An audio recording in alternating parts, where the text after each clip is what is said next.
The judgment in Johnny Depp v. Amber Heard is final, and now Amber Heard plans to appeal, but there are still a lot of questions about the case and about what will happen leading up to that appeal.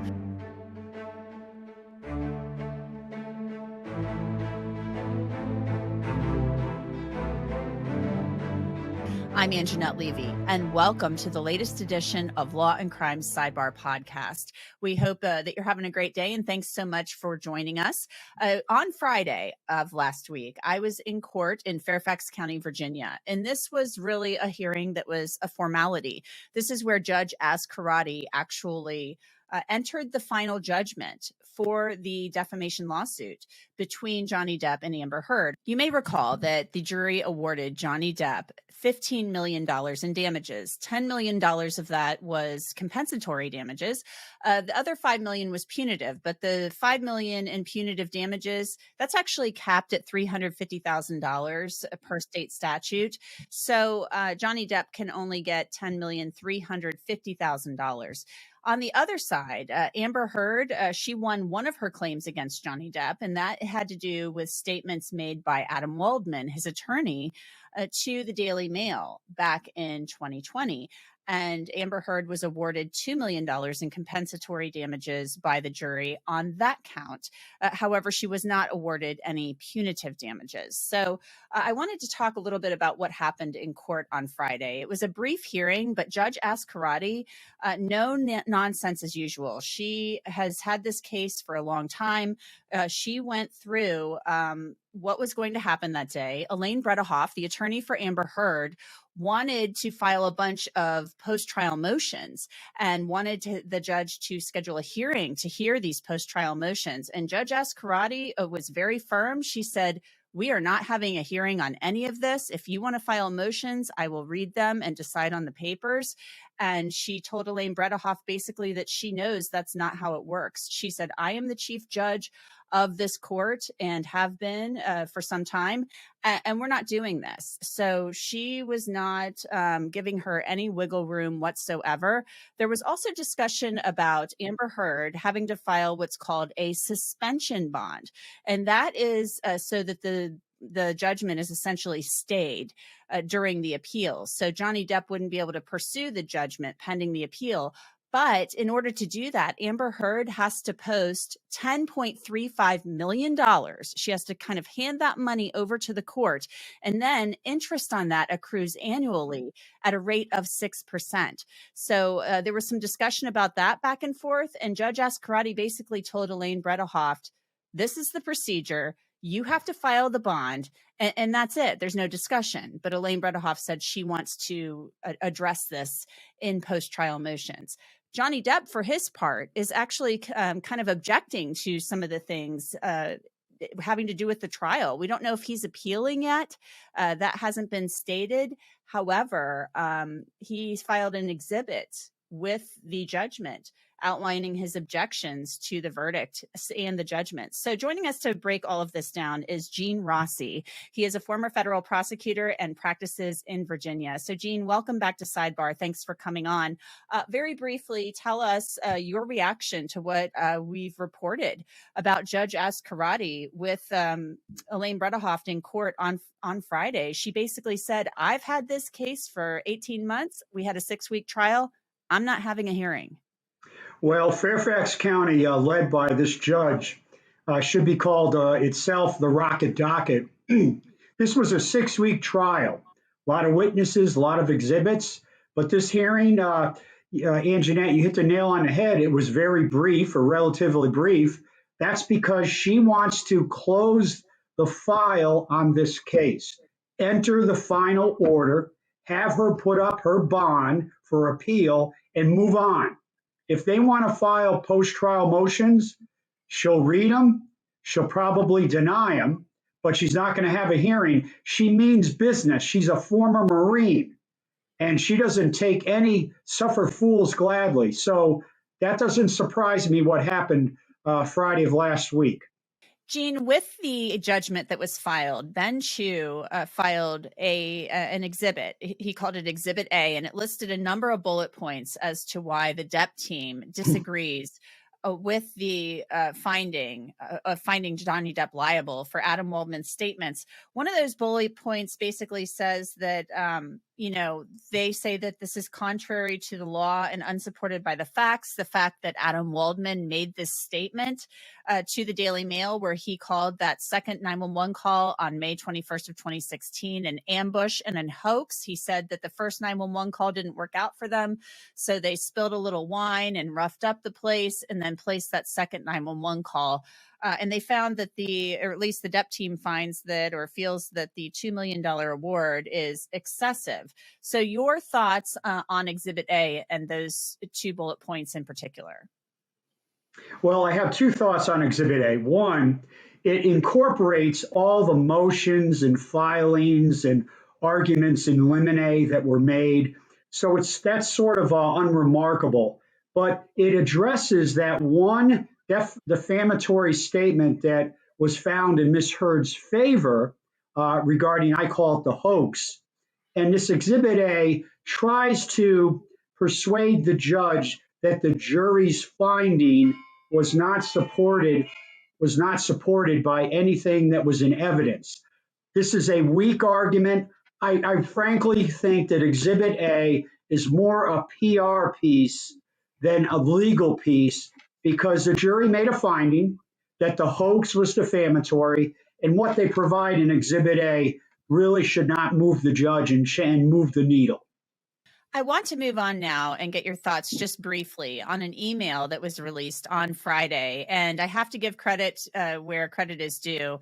Jax and Brian from the Movie Myths and Monsters podcast, they were the ones who actually obtained this email and released it. And it's an email from Adam Waldman, who was on the case, the defamation case, until he was removed from the case by a judge after he released some audio recordings that were subject to a protective order. But in that email, he basically says that Rocky Pennington, who was present that night, that her husband at the time, Josh Drew, who we heard from during the trial, had told him that Rocky was hiding in the penthouse that night, that she didn't just enter when Amber wanted her to come in. He's making this sound like he has information that this was indeed, as he claims, a hoax. So why didn't we hear more about this during the trial? That befuddles me.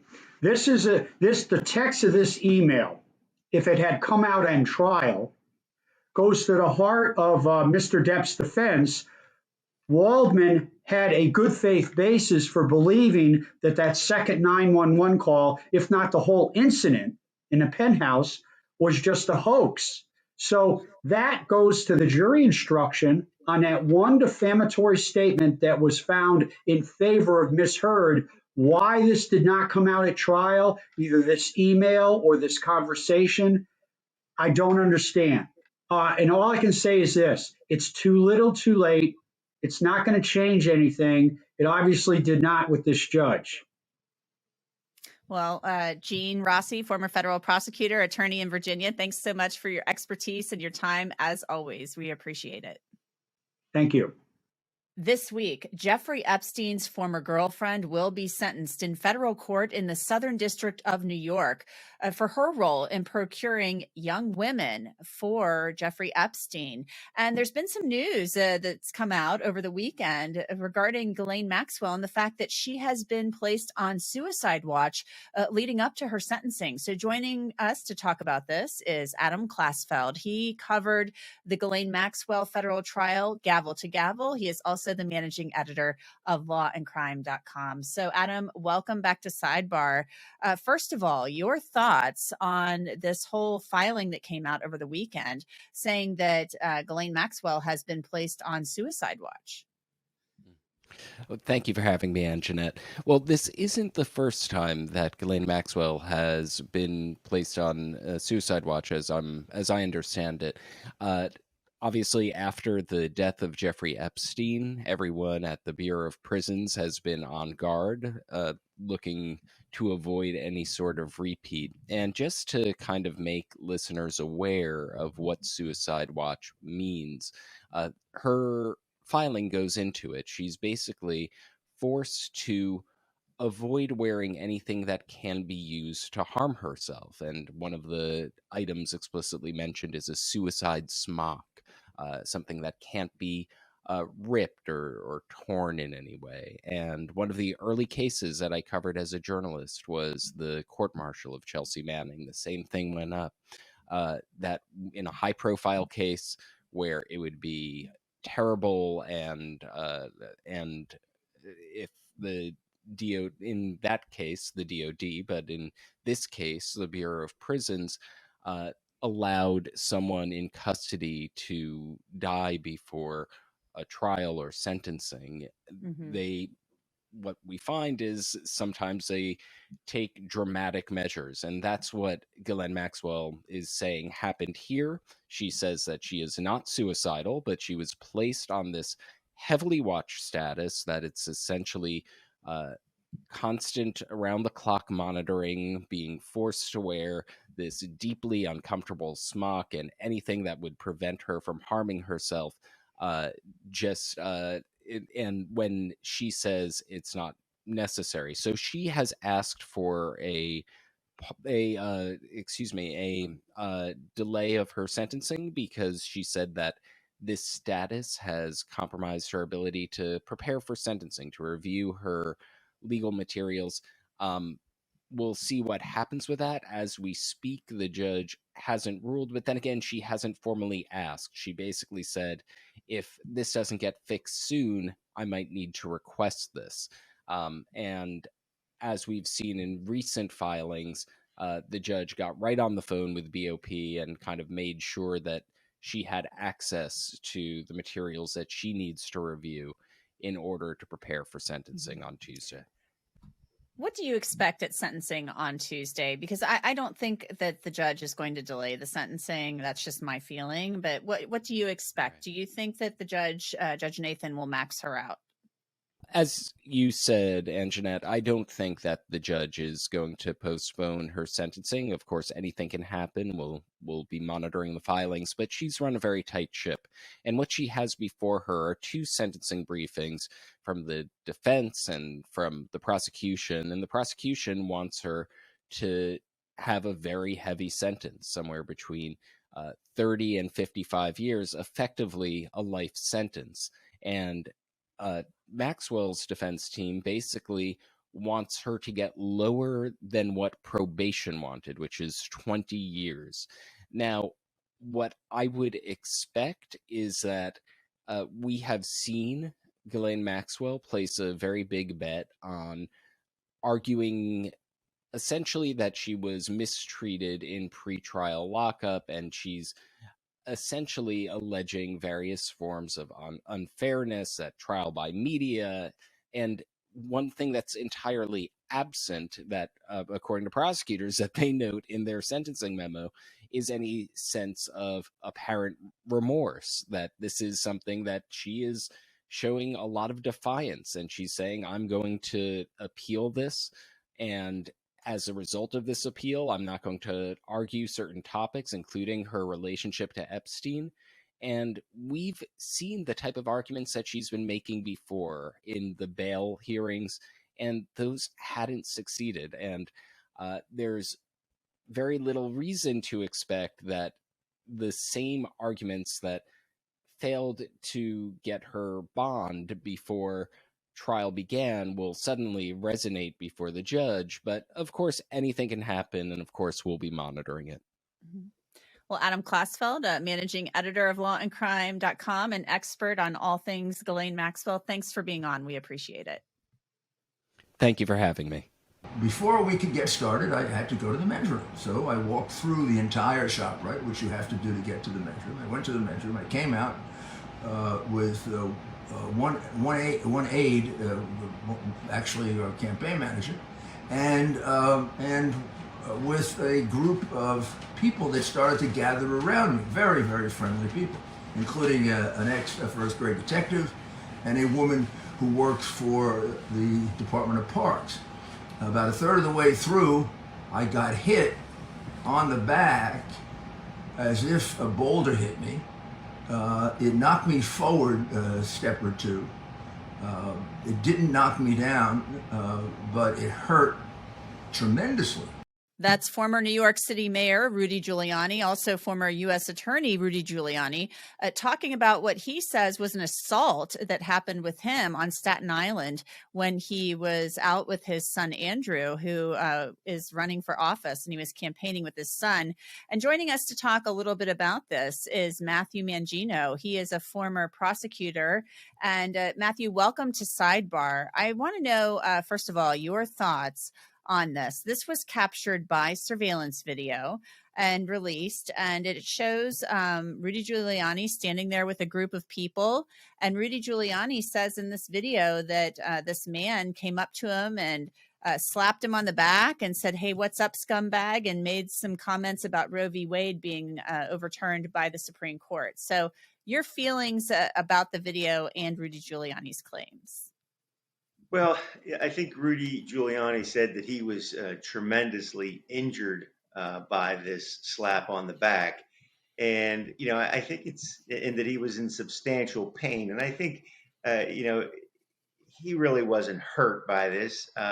Maybe his feelings were hurt. But I think when you look at it, it's hard to justify that this is an assault. There are different levels of assault in New York. But again, for this to fit into one of those specific subsections of the law, criminal law in New York, I think is a bit of a stretch. Yeah, and we don't have criminal charges for hurt feelings, as you said. So what if there was some sort of criminal charge to come out of this? I mean, what would it be? I mean, this seems like, I don't know the exact statutes in New York. Would this be something like a simple assault, or what would you call this?